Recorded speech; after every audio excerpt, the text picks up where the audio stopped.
You've tuned into Unpause Your Life with Dr. Callie Estes. Your access to success strategies and more to help you move onward and upward with your life. Listen in each week as she interviews others who have really taken their essence to the next level and truly unpaused their life. Now here's your host, Dr. Callie Estes. Hey everyone, welcome to the show. This is Dr. Callie Estes, and I am founder of the Addictions Academy, the Addictions Coach, and Rehab Rescue. Welcome to Unpause Your Life. This is a great podcast where we showcase people who have done something extraordinary with their life. I welcome you, and I hope you enjoy all of our guests. On my way, found a reason to wake up another day. You are listening to Unpause Your Life with Dr. Callie Estes, founder of the Addictions Coach and the Addictions Academy, also known as the Female Dr. Drew. Welcome to my show. I'm very excited to have Erin Wathen on today. She is a health translator and author of Why Can't I Stick to My Diet?, which I'm very excited to talk about because you all know my take on diets and what I think. Erin is a holistic health coach, food abuse counselor, and the inspiring author of Why Can't I Stick to My Diet? How to End the Food Drama. Her philosophy, simply put, health isn't a number on the scale or how often we exercise, but our lives as a whole. Several years ago, she was not at peace with her body, despite her wealth of knowledge on diet and exercise. She was always on a diet and yet never reached her goal weight. It was then that she started her last diet, which ultimately became her food plan and the basis of her health coaching program. She's also a graduate of the Institute of Integrative Nutrition and a food addictions counselor. Welcome, Erin. Thank you. So let's talk about this. So I know every woman in America is on some new fandangled diet at all times, because I know in my circle, it's the first question is, oh, what diet are you on?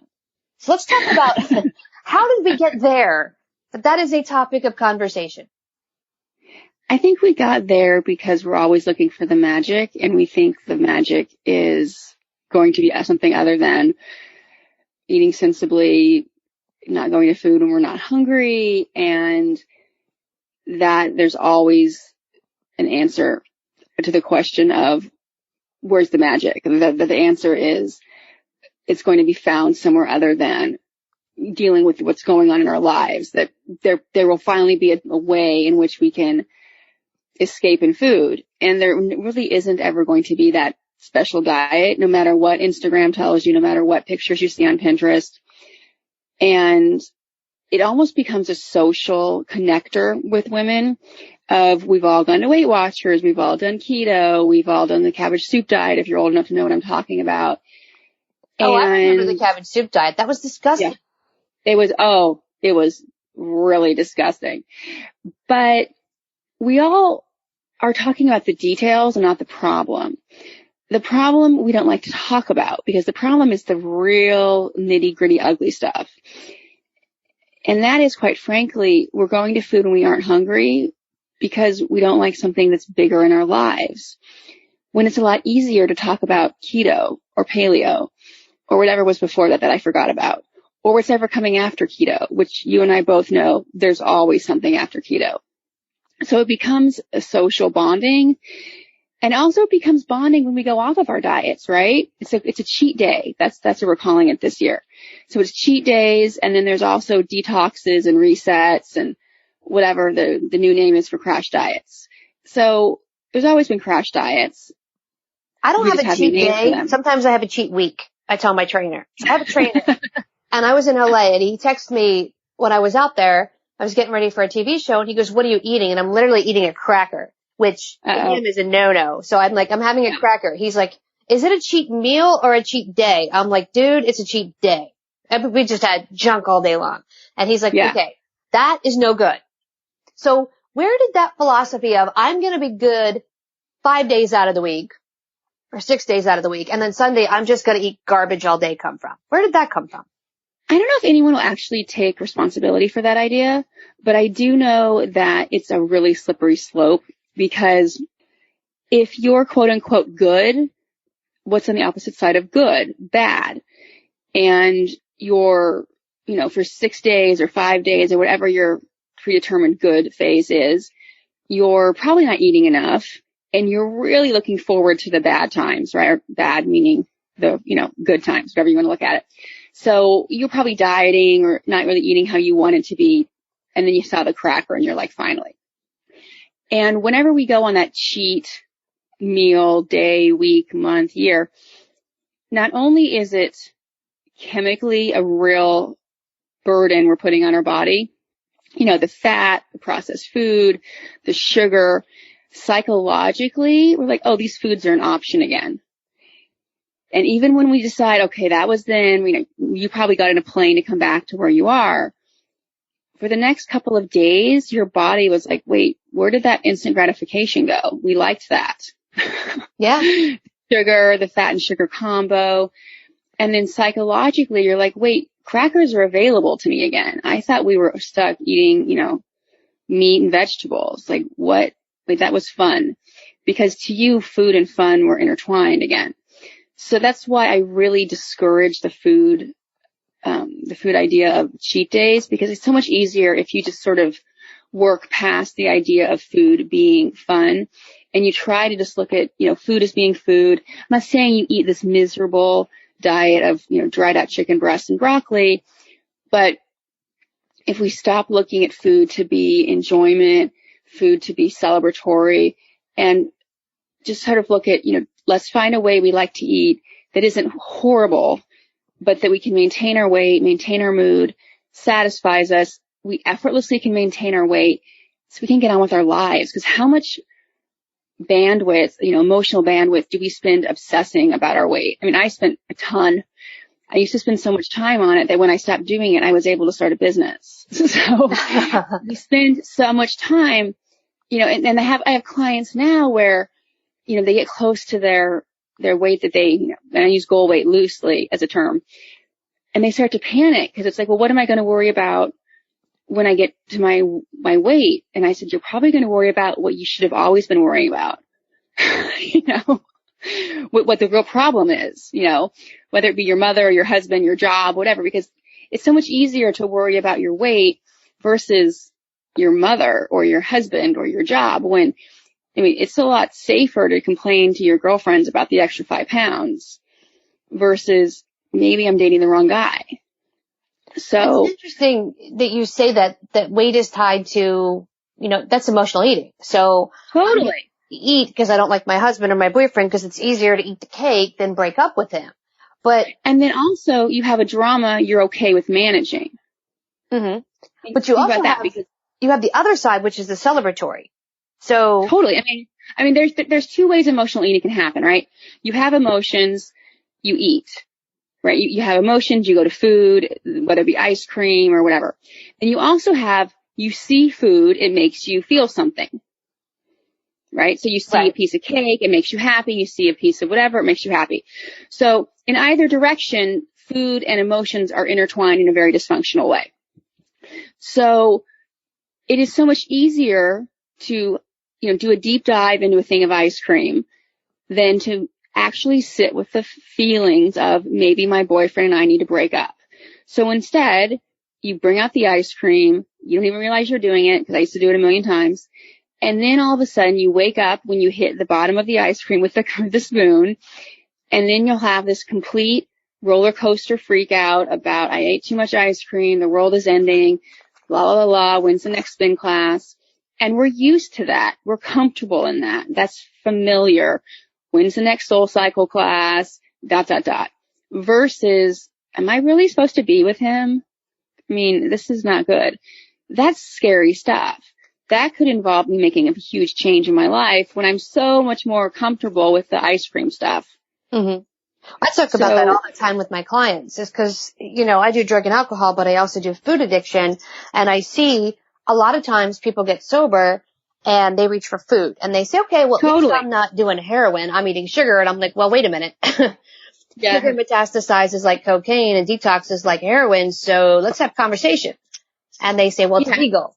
Everything's legal. Oh, yep, somewhere. I mean, when I was writing my book, I went to a lot of OA meetings, and the amount of people that I always refer to it as downshifting, because they used to do heroin, then they did alcohol, and now they were in OA. And yeah, it was socially acceptable to, eat pounds of sugar, and you wouldn't end up in jail, and you couldn't, lose your family. But they were still having that looking for escape thought process. And the idea of not managing their feelings was still there. And the thing is, it's so much more acceptable to eat an entire cake. It just is. Sometimes. My husband and I have a rule in the house. See, I married the junk food junkie. Like, he could literally eat Burger King, McDonald's, Chick-fil-A, not gain a pound. I pretty much go to the drive-thru and just stick my head out the window and smell the food, and I put on 10 pounds. So we have a rule. He's not allowed to bring the food in the house, because I don't keep that here. Here we have all organic, all clean food, no garbage, no bread, nothing. So I parked his car the other day, and and I got in the driver's seat, and I'm like, I smell French fries. And I'm looking around, and I put my hand behind the driver's seat, and it is probably almost a foot deep of just bags of food from stuff he ordered, like Burger King bags and Taco Bell. And yes, I know. Ooh, it was disgusting. I'm like, I called him, and he's like, my car, my rules. Like, damn it. Right. So that's how we manage my food issue, is he's not allowed to bring it in the house. So let's talk about diet trends. Tell me what you've seen trending wise, because I remember the cabbage soup. I remember the South Beach. I was on that. I never did keto because I'm more like a lifestyle change person, but there's always a trend. Tell me which diets seem to have popularity. Where are we headed as a society? What do you think's happening? Well, right now I still see a lot of buzz around keto. Yeah, I mean, I think what's always interesting is it's always the celebrities seem to go first, right? You hear celebrities talking about keto, and I don't know if you remember the beginning of the year, Jillian Michaels came out and she was like, I think keto's awful. And then like Al Roker and like someone else, I forget who it was, came out, and they were very upset that she said this. And whether or not you like Jillian Michaels or don't like Jillian Michaels, her science was sound. I like. And anyone that, me too. I've listened to her speak before. I've seen her in person. I've followed her forever.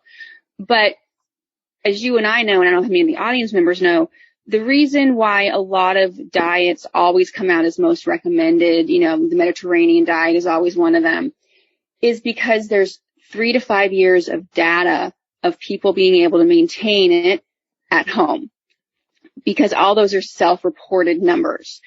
We don't have 3 to 5 years of data on keto. Well, what that means to me is it's really hard to keep it up at home. Yeah, sure, you can drop 20, 30, 40 pounds, put your pictures up on Instagram or Pinterest, but where are you in 5 years? The deduction everybody makes that knows anything about this is you're back to where you started. Those pictures don't make your social media feed. Like, let's talk about that. So whenever I hear that there aren't a lot of after pictures that are being shared that are long term, that immediately gets my attention, because we don't just want to lose weight. We can always lose weight. It's the keeping it off that's the really lifestyle change. I mean, losing 10 pounds is not that hard. Keeping it off, changing the way you look at food, having it be a lifestyle change, effortlessly losing it and not making yourself crazy is where the real magic is. Because how many times have we lost weight and been a nervous wreck about it? I used to be afraid to go anywhere because what if there was bread? I mean, that's not living. But, if you think about it, like, we can't do anything about ice cream still being made. There's always going to be ice cream being made. So somewhere right now, ice cream is being made, right? And I can't do anything about traffic. There's always going to be traffic. What can I do something about? The way I look at the world, the way I decide I'm going to be in the world. So that's what we have control over. And if I've decided that I'm someone that doesn't eat emotionally anymore, that I'm not someone that thinks the answer to managing how stressed out I feel about traffic is in a thing of ice cream, that's where the real decision is. That's where the real lifestyle change is. It's not in deciding I don't eat ice cream until I weigh 130. because that's temporary. The real change is in me deciding I don't eat ice cream to smother my feelings anymore, and then not doing it day after day after day. But so many people just don't eat ice cream until they weigh 130. So let me ask you this question. How many of your clients are able to moderate their use? And what I mean by that is, so we have harm reduction in addiction. I do that specifically with a lot of clients where they don't want to quit alcohol. They want to moderate down. See the client that comes to you and says, well, listen, I don't want to give up bread and I don't want to give up ice cream, but I don't want to have ice cream every night at 10 o'clock while I'm watching reruns of 2.5 Men and Golden Girls. How does that work? And does it work as opposed to you saying, well, it's a trigger for you, so no ice cream at all? How does it work? What I have them do, if there's someone, first of all, that would be a very interesting conversation to really drill down on why they're even coming to me in the first place. Because it seems like they don't really want it to work. They're already telling you what they're not going to do. You and I both have those 3 clients, right? Oh, yeah. But I would just, okay, I'm going to make it so miserable for them to have that ice cream. Because like every bite, I want to hear about it. Every bite, tell me how it feels. Every bite, tell me how it tastes. Every bite, what's going on in your brain. So they can't numb out anymore. The inability to numb out takes the pleasure out of it to them. Because if you turn off the TV, you make them actually look at the ice cream, smell the ice cream, put down the spoon, write a paragraph about it, pick it up again. That will suck all pleasure out of the ice cream in about a day or two. To where, even if they think they wanted it, they're really going to be like, do I have to eat it again? Because my trainer tried this with me. He tried this with me, and because I'm a foodie, I was like, I can have ice cream every day. He's like, yeah, go ahead, do what you want. And I called him and I'm like, I ate the whole container. He's like, how do you feel? I'm like, fantastic. He's like, you don't feel fantastic. I'm like, well, I feel like shit, but that's beside the point. I said, I feel fantastic because I can have more ice cream. And he looked at me and he goes, that didn't work, did it? I said, no. I said, with me, because once you tell me I can have it, I'm just going to eat it. And I know I can't because I'm a trigger person. If I have one piece of cake, I will eat the entire cake. I don't care if we're at a party. I don't care if I'm home. It's going to happen. It's going down. So I have to restrict sugar from my diet because even one piece leads to disaster. So how do you balance clients that are like that versus the client who's like, well, I can manage this? Well, I think there's many types of clients. There's many types of clients in which some of them want to lose 5 pounds. Some of them want to lose 50. With me, I always say you can't beat the house when you go to Las Vegas, just like you can't beat sugar. And very few people I've found can have a slice of cake and not have it impact the rest of their week. Because the next day they're usually thinking about bagels. Mm-hmm. Okay. Or dances or ice cream. Because you cannot get away from the chemical reaction of the sugar and the flour. That's just a fact. But I do know that there are a lot of people like the way you described where one slice of cake ends up being the whole cake. Yeah. And, being able to recognize that, one is too many, 100 is not enough to, quote 12-step programs. And that sugar is very triggering for so many of us, especially if we have had problems with it since we were little kids, like I had. And there's just certain things that I've just sort of chalked up to aren't available to me anymore. And it isn't a moral issue and it isn't a big deal. It isn't because I can't celebrate Halloween. I just don't need to steal my kids' Halloween candy anymore to celebrate Halloween. We can decorate pumpkins and watch scary movies to celebrate Halloween. But for the client who tries to automatically out the gate negotiate with me, I'll definitely try to get him to do the whole, like, take a bite, write it down, take a bite, write it down. And if you get the person ends up eating a whole gallon of ice cream and then tells me what you just said, I know that I have a food addict on my hands and not just a defiant dieter. Because there's a huge range, a huge spectrum of basically disordered eating, right? Yeah. Yeah. Oh yeah. Yeah. I've got one client that all she eats is carrots. And I said to her, do you know how much sugar is in carrots? Because she's so afraid of eating sugar. She's like, well, I'll just eat carrots. And because Steve Jobs. Carrots are sugar. Right. And I said, where'd you get that idea? She said, well, Steve Jobs ate that for cancer. And I'm like, and Steve Jobs is dead. So right. where? Steve Jobs died of cancer, pancreatic cancer. Yeah. And she's like, well, I'm just going to eat that. And I said, it's so full of sugar. And then she goes, well, then I'm just going to eat fruit. I'm like, what kind of fruit? She goes, bananas and grapes. I'm like, they have the most sugar in them. And she just looked at me and I'm like, how about we do chicken, broccoli, rice? Yeah. Let's balance it a little bit. Yeah, let's balance your macros. How's her health? Horrible. She's got MS. And geez. I sent her to a naturopath because she wouldn't listen. And I said, you need to go to a naturopath that gives you supplements and foods you can eat and foods that are not good for you and inflammatory foods and blah, blah, blah. And you need to stick to the diet. And she came back in tears and she's like, this is nothing for me to eat. And I said, the diet's phenomenal. It's absolutely phenomenal. There's no gluten. There's no sugar. It's lean meats, proteins, rice, and vegetables. That is perfect. Like everything is there is perfect. And she was like sobbing that I can never have Ben and Jerry's again. I just looked at her and I'm like, listen, you'll be fine without Ben and Jerry's. Trust me. Yeah, but what you do get is you get to have your mobility back. You can have your life back. You can have brain fog will go away. I mean, let's think about what you do get to have versus what you don't get to have. And you've had a Ben and Jerry's, let's face it, probably for 5 lifetimes. Mm-hmm. Absolutely. Glass is half full. So tell me about your book. What made you write this book? Because you have personal experience with food addiction and dieting and all this stuff. What made you sit down and say, I want to put something out there to help other people?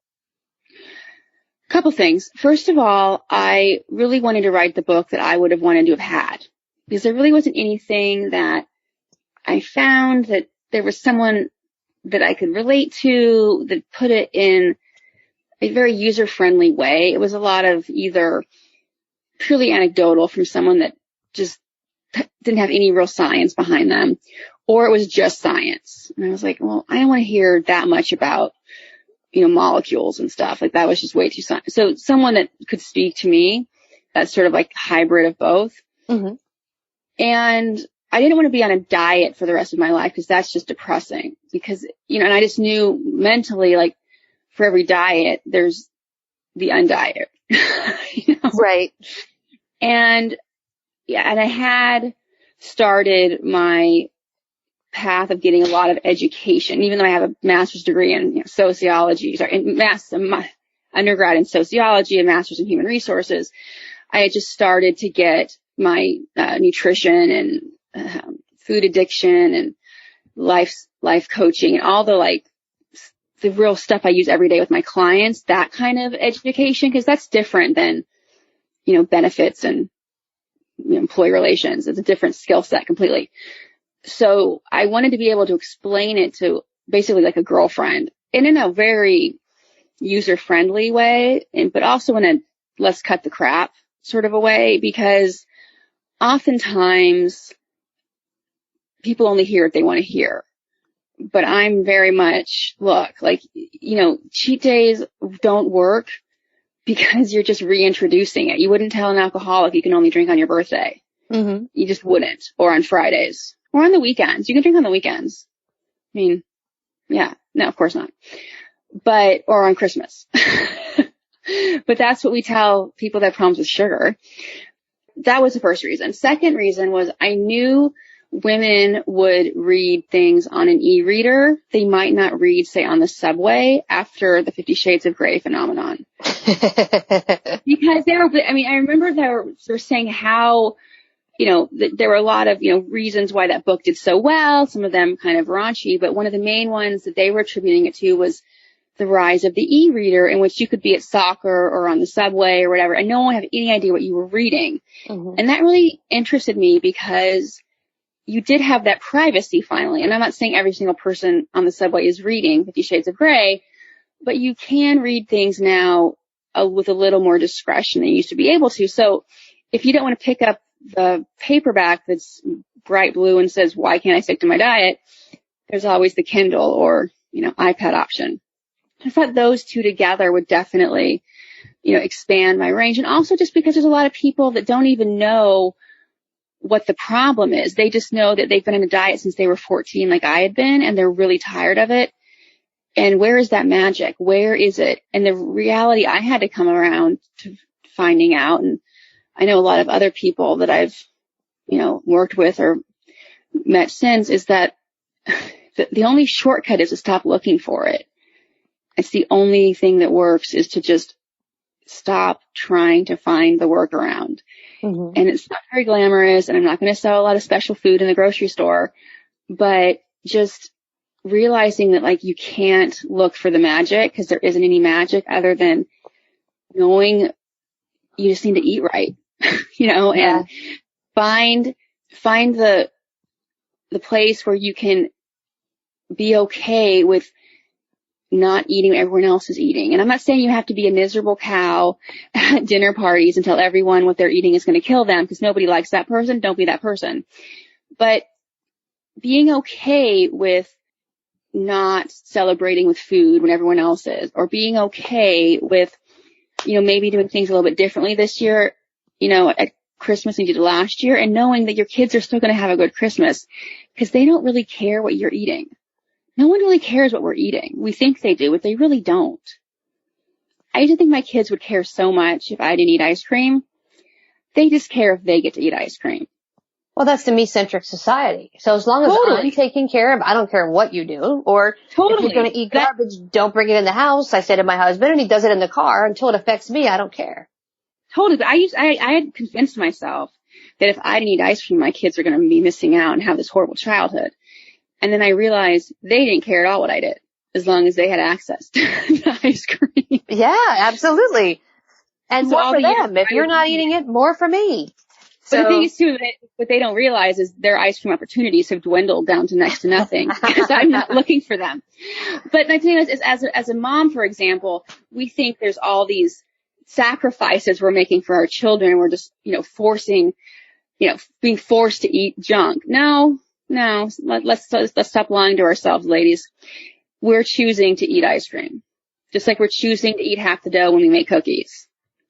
I started using recipes that about 15 years ago that are similar but not the same. Like, my big thing was, I love cake. I love cheesecake.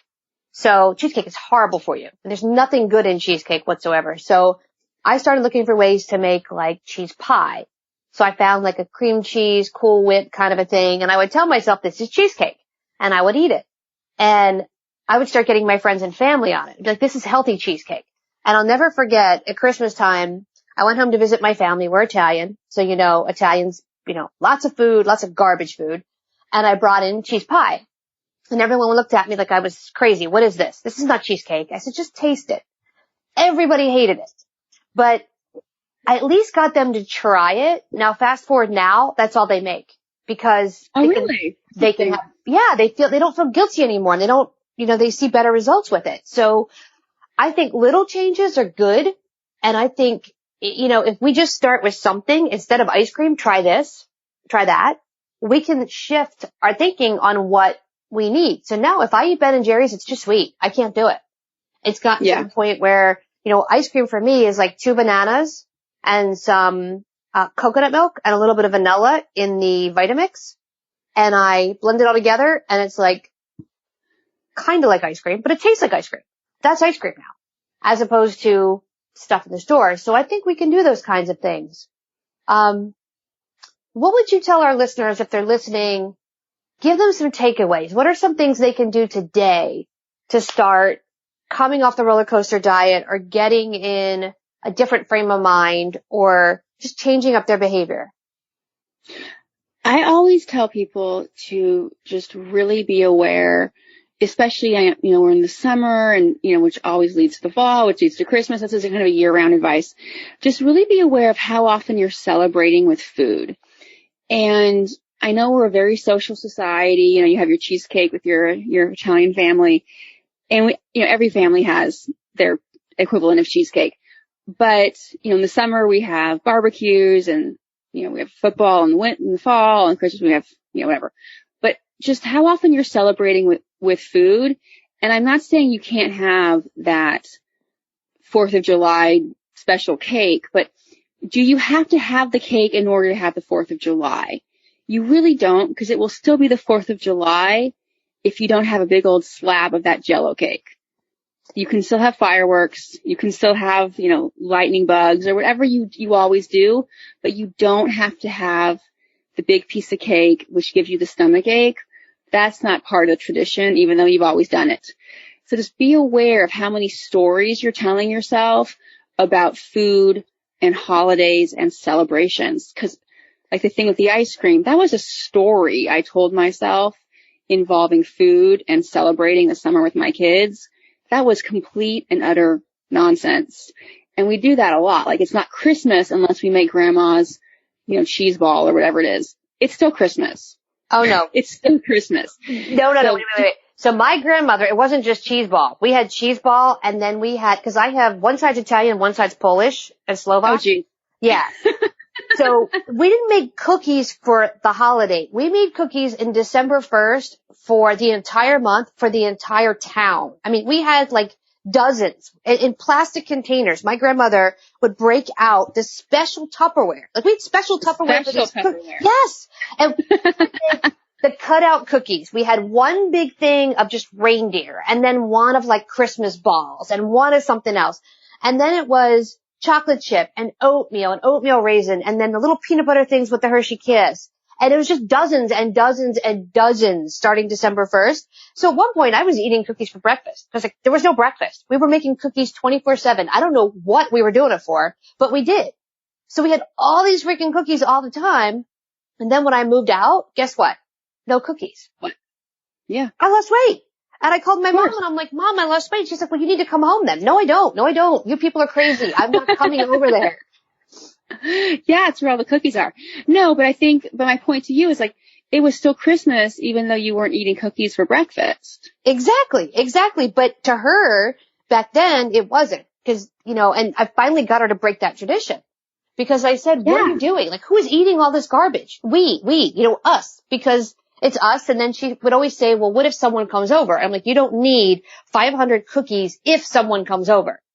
Well, also, are 500 people coming over and demanding cookies? In her mind, yes. In my mind, I'm like, no, we don't have that. And also, my thing is like, if they come over unannounced, they don't get any cookies as punishment for coming over unannounced, But I mean, my grandmother grew up in the South, and there was always the, what if someone comes over thing, only with that, it was like a pie. Uh-huh. So you always had to have a pie, and it was like, well, who ends up eating the pie? It's not these mysterious unnamed guests that never show up. It's us. I have a rule here in my house. I don't feed you. So if you're coming over, you're not getting snacks, you're not getting hors d'oeuvres. You bring food with you. Because if you come here, I guarantee you what I have to eat, you won't want, which is chicken, rice, and broccoli. And people always say, what do you have for a snack? I'm like, a snack is a dessert. So you can have peppers and hummus. That's a snack. Like, I don't want that. Where's your chips? And we don't have that. That is not in my house. So most people avoid coming over, which is totally fine. I don't have to entertain them. Well, you're also not encouraging strays. That's true. I know. I think that's just a generational family thing of like, we gotta have food, and, it's like the whole thing with the stories, right? That was a story we told about food. That was, who ends up eating the cookies? Not these unnamed people that don't show up. It was your family that was eating them for breakfast for weeks on end. By the end, they were stale and you were still eating them. And you couldn't throw them out because grandma made them. You know what I mean? Let's face it, these cookies were just put in your freezer. Well, exactly. And I started sneaking them out of the house and giving them away because it got to the point where I'm like, this is ridiculous. Like the amount of cookies we have. And this all started because they did that stupid where they bake cookies and they go to church and they all exchange a dozen cookies thing. Of course. Right? Of course. Church potlucks, of course. Oh, so it started like that. And my mom came home one day with all these cookies and I was like, there's 3 of us in the house. We have enough cookies for the entire town. Why? And she's like, oh, well, because we all like to bake. I'm like, no, we all don't like to bake. So the thing about those is that such a tradition, and it seems so real. Like I grew up going to church, and I remember the church potlucks and the big giant Pyrexes, and your mother would write your last name on it and a Sharpie and the whole thing.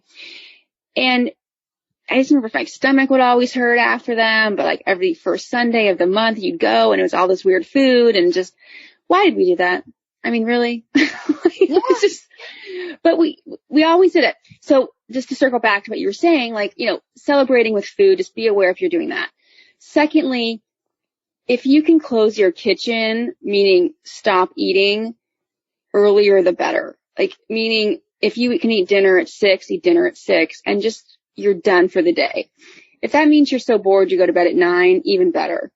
But the later we eat and then we keep eating, and the next thing you know, our sleep is disrupted, and on and on and on and on. The next day we're tired, our hormones haven't been recalibrated because we didn't get enough sleep. It can create a whole bunch of problems. So the first domino of the good habits, like I would say, is just stop eating after dinner versus, being a free for all, for 3 or 4 hours, because we really have not gotten the sleep thing down yet. And a lot of it comes down to screens. We have screens on all the time. And a lot of us like to zone out with food in front of a screen, which is a very bad habit, but, just something to think about. So that'd be my second tip for your listeners. Those are great. Those are great ideas, because the mindless eating, I see that all the time. I go to Starbucks or to a restaurant and everybody's on their phone and they're just eating whatever's in front of them. And our portion size in America is nowhere near what it needs to be. It's huge.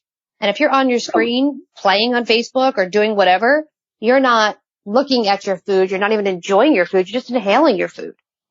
Yeah. And it's so easy to do, especially when you aren't even looking at it. You're just sort of like a cow, just kind of like grazing. I've been there, like we've all been there. And then lastly, like just, do not drink your calories. Stay away from those smoothies, stay away from the kombucha, stay away from all that stuff. Like really try to drink water and tea and black coffee, because when we don't chew our calories, when we don't have that whole, digestion process, it's really easy just to get away from proper digestion. But I know a lot of people love the frappuccinos and the shakes and those crazy milkshakes that are really popular that my kids love to eat once in a while when I let them. And it's a really easy way to just drink a lot of high fructose corn syrup in a short period of time. And that also includes those smoothies there's a lot of national chains. I did this presentation once where I showed 2 nutrition labels, and they were each for 16-ounce drinks. And I think it was something like each one had 25 grams of quick-acting carbs. One had 2 grams of fiber. The other one didn't. One was a Coke, and the other one was one of them was a Jamba Juice. I forget which one. So just because it's sort of healthy, it's like the same way we used to think of frozen yogurt. Those smoothies can definitely jack up your blood sugar, and what comes up must come down, especially if there isn't any protein, fat, or fiber to slow it down. And we think it's healthy, but it really isn't if you know anything about it. Right. Wow. These are great takeaways. And how can our audience find you if they have more questions or they want to buy the book or maybe get a session for food coaching? Where can they reach you? Sure. My website is Erin Wathen Wellness, just like it sounds. Okay, perfect. And we'll put all of that up on our website so that they can reach out to you. And is your book on Amazon? It is on Amazon and BarnesandNoble.com. Perfect. So we'll get that all taken care of, and they can reach out to you, purchase the book. And thank you so much for coming on. I appreciate it. Thank you so much for having me. Awesome. And you have been listening to Unpause Your Life with Dr. Callie Estes and my guest today, Erin, the food addiction coach. And you can reach out to her and get a copy of her book. And we will see you guys soon. Have a great day.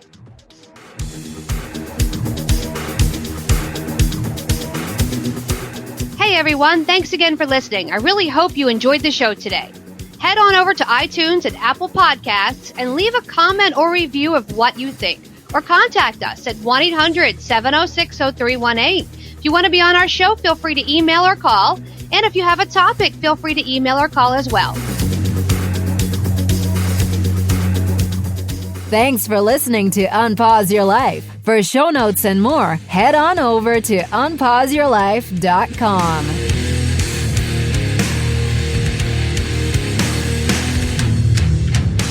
Big shout out to recoveryinnovators.com for help producing this show. Thank you, guys. I took a walk down the long road where they said that I shouldn't go. On my way found a reason to wake up another day.